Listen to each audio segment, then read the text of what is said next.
हजारों साल पहले देवताओं और असुरों ने अमृत के लिए समुद्र मंथन किया था। इतिहास ने खुद को फिर दोहराया, लेकिन इस बार कोई पौराणिक कथा नहीं बल्कि आधुनिक भारत के समुद्र मंथन की हकीकत है, जिसे ओएनजीसी ने अंजाम दिया है। 1947 में जब भारत आज़ाद हुआ तो हमारे पास अपनी माटी और अपना आकाश तो था, लेकिन विकास की रफ्तार के लिए जरूरी तेल और ऊर्जा के लिए हम पूरी तरह विदेशी ताकतों के मोहताज थे। उस दौर के वैश्विक विशेषज्ञों ने तो यहाँ तक कह दिया था कि भारत की भूगर्भ संरचना तेल के मामले में बदकिस्मत है और यहाँ खुदाई करना व्यर्थ है। लेकिन भारत की आंखों में एक बड़ा सपना था, ऊर्जा के क्षेत्र में आत्मनिर्भरता का। इस सपने को हकीकत में बदलने के लिए 1955 में केशव देव मालवीय ने अटल विश्वास के साथ दुनिया को चुनौती दी और नींव रखी oil and natural gas commission यानी ओएनजीसी की।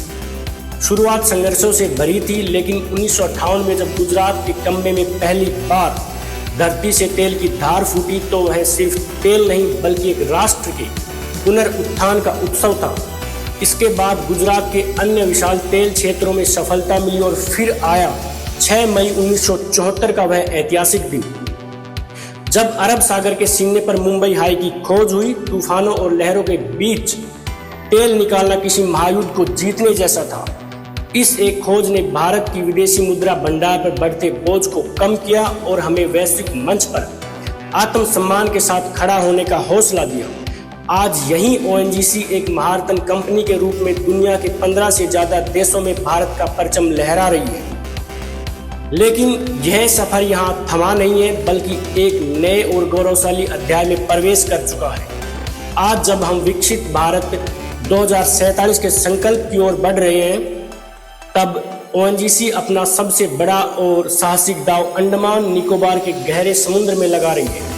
वैज्ञानिक सर्वेक्षणों और सरकार की नई नीतियों के अनुसार अंडमान के इन अछूते समुद्री क्षेत्रों में ऊर्जा का विशाल भंडार छिपा होने की प्रबल संभावना है। यह कोई साधारण निवेश नहीं, गहरे समुद्र में एक एक कुएं की खुदाई पर कंपनी हर दिन करोड़ों रुपए का जोखिम उठा रही है। यह दृढ़ निश्चय सिर्फ तेल खोजने के लिए नहीं बल्कि भारत की आने वाली पीढ़ियों की ऊर्जा सुरक्षा को पक्का करने के लिए है। सरकार की दूरगामी योजना है घरेलू उत्पादन को बढ़ाकर विदेशी निर्भरता को न्यूनतम किया जाए।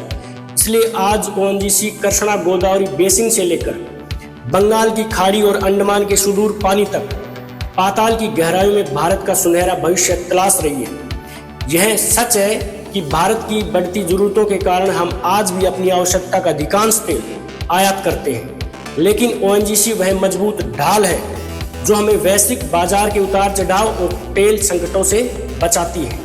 यह कहानी सिर्फ मशीनों और ड्रिलिंग की नहीं बल्कि उन लाखों इंजीनियरों और मजदूरों के संकल्प की महागाथा है जिन्होंने असंभव को संभव कर दिखाया। जब दुनिया ने कहा था यहाँ कुछ नहीं मिलेगा, तब भारत ने न केवल खोजा बल्कि समुद्र की गहराइयों पर विजय पाई।